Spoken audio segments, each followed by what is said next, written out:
reaction to the last clip was a positive one. So yeah, I said I'd do another, so here we go. As I'm talking to you, I'm waiting for a guy to come to do something with my internet connection, somewhere between 10 and 12, and we're now at, let's have a quick look, we're at 20 past 11.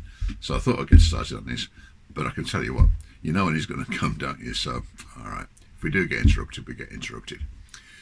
I want to develop some of the ideas that we took a look at in the last clip, and I've framed it in the idea of a magnificent 7 of protective behaviours. Now, this is something I think we can all have a look at and maybe sort of take elements of it on board. Maybe for some of us who are sort of doing it self-isolating, keeping ourselves away from family, friends, there's a bit of a kind of a, I don't know, providing that all-essential structure that we so much depend on. And maybe one of the things that people who are self-isolated are having to try to come to terms with is that this is effectively with the structure away from their day, from their working day, or from their domestic and social day.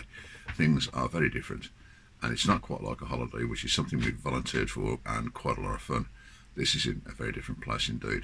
So just a few things for you to look at and to consider. You can implement all of them, you can implement some of them.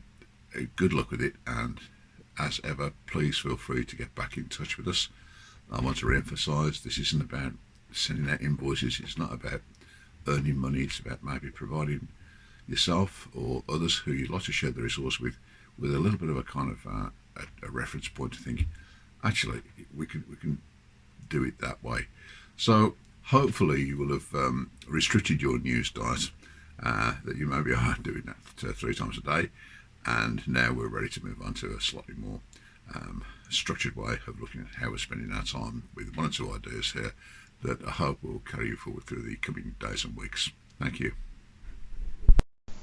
I know you want the tune, so did I, but copyright infringing that can leave us in a bit of a difficult place, and let's just make sure that we're not falling foul of that when we're posting on YouTube. I might have pushed it enough with the image, so let's just leave it there. You can see I've adapted it. There's that idea about positive and protective behaviours, and that's what this clip is about. Whatever it is you do to start your day, do that.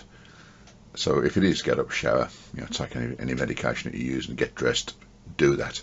But don't change that morning routine, and if there's not a morning routine in place, then you need to have one in place, because that all-important start of the day is what I feel, and it's recognised as being a really key factor in getting you going and getting you into the right frame of mind, so that we don't have this sort of terrible time drifting into time, so that we're wearing the same clothes we slept in the night previously at 3 o'clock in the afternoon. It's just not right, and everybody knows it's not right. So take a bit of control over it, sort yourself out, get dressed, get that shower, take those meds, and let's get up and let's get ourselves ready to, yeah, sure, do something different, but to do something that's positive and constructive. I honestly have no strong view about the order in which we do these slides, but we need to do them. And here's now assuming that we're up and we're dressed, and one of the things that you could consider doing as your first morning project after you've eaten something is to clean something. If you're not feeling up to doing a big clean, then fine, there's lots of small stuff that we can do. We can tidy out those drawers.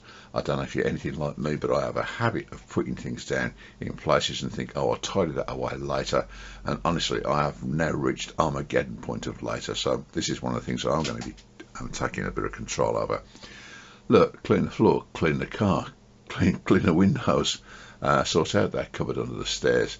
Put a bit of order on stuff. But the real point of this is that we can look back on what we've done, what we've achieved, what's different, and we can say to ourselves, do you know what? That is better, and that's better because I've done it, and I'm going to take something positive from that that's going to see me through the rest of today, and other people are going to see the benefit of what I've done as well. There are going to be days, I'm sure, where we just don't feel like doing this, but when we take a role that involves us in caring for something, looking after something, if we can make that look and feel better, there's a good chance that we're going to feel better about ourselves for having done it. So whether we are just doing a little bit of low maintenance work in a small garden, or maybe doing a bit more in a larger garden, just depends how we're feeling about things. whether we need to look after that errant pet, clean out the fish. I feel very strongly that getting engaged with something that's alive, that, yes, depends on us to be at its best, is a very rewarding process to get involved in. And the feedback that we get from it is just terrific, isn't it? So if that garden looks better, if those house plants look great because, you know, we've stood them out, we've cleaned them up a little bit, we've maybe repotted them, if our pet is just engaged with us and just the whole idea about being there, it feels better. And that's what the purpose of what we're talking about here is all about. It's about how we can use the things around us in a positive way to help us feel better about where we are right now and the road ahead. So perhaps one of the things that we can build into our day is to take some time out and actively engage with some art, music, some literature, some painting, and really try and get into the bones of it. I'm just wondering, so often do we have music on as in the background, sort of, you know, audio wallpaper. When we read something, how often are we thinking, I'm just skimming this, I'll come back to it later, without really sort of testing the ideas? And when we're looking at art, you know, are we trying to get into asking us some questions about what the motives of the painter might have been, what was going on in society at that time?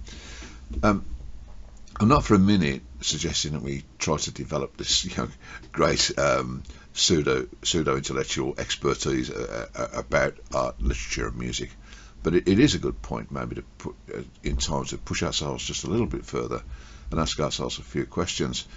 It's a pity now that where we are that the art galleries are shut, but all of them, they've got brilliant websites where, you know, just flick through and take a look at some of the stuff that's there, and it could be a really purposeful journey for you. I can see nothing wrong with setting a few moments aside every day to maybe push your artistic journey or your understanding of music, be it classical music, contemporary music, folk music. It doesn't really matter. What I'm suggesting here is to engage in something that's just a little bit beyond ourselves.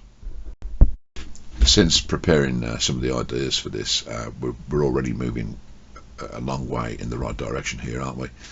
What I'm suggesting is that at a micro level, there's something we can all do, from the quite obvious to just that idea of connectivity and letting people know that they're not alone, they're not stranded. And sometimes, you know, saying, look, if there's anything I can do, let me know. It's a lovely gesture. Maybe it's not quite enough simply because we're not used to that sort of reaching out. Maybe what we need to be doing is reminding people from time to time that, hey, I'm still here, and, you know, please stay in touch with me. Let me know this isn't a gesture, this is an intention. And hopefully that we will be able to carry some of the goodwill that will be generated by this, that we'll be able to carry it forward when we're through the immediate crisis and moving on to what could be a very different, I'm sure, but possibly and hopefully a very much better future. What I'm suggesting here is that if you've got an exercise regime, stick with it, keep with it. You might not be able to go to the gym anymore, but, you know, there's stuff that you can do around the house, around the garden, stacks of sites that you can click onto and take a look at that, suggesting that you do it. If you've not done any exercise for a long time, please don't go at it hard and fast. You're going to hurt yourself and put our emergency and support services under more pressure than they already are. What I would like to, I think, point out to you all is that we actually get quite a lot of exercise just casually moving around the place during the course of a day. And if it is that we're off work, if we're self-isolating or we're off work for other reasons, or the pattern of our work has changed and we're now working from home, I'm going to suggest to you that it is more rather than less likely that you're going to be doing less exercise. And we need to just factor that into our daily routine. Keep moving. You know, the muscles, joints lose their strength and they lose their flexibility, their movement range quite quickly, surprisingly quickly, and it takes a little bit of getting back. There's also a lot to be said for the better you feel physically, mainly the better you're going to feel spiritually and emotionally, and that's really important. It is important, it remains important, because our spiritual, our emotional well-being is a major contributor to our resilience, our mental toughness, our capacity to deal with challenges and to come through them. It's nobody is using the word easy here in this context or in any other developmental journey. However, what we are looking at is, throughout this clip, just a series of activities that give you an opportunity to engage with your life and the lives of others in a slightly different way. And that contributes to that reservoir of powerful and good intentions that we've carried out, and maybe it's stuff that we've not done before or not done for a long time. What we can do, and I think what we should do, is to jot down at the end of each day 3 things that you can reflect on and say, do you know what, I feel better because that has happened.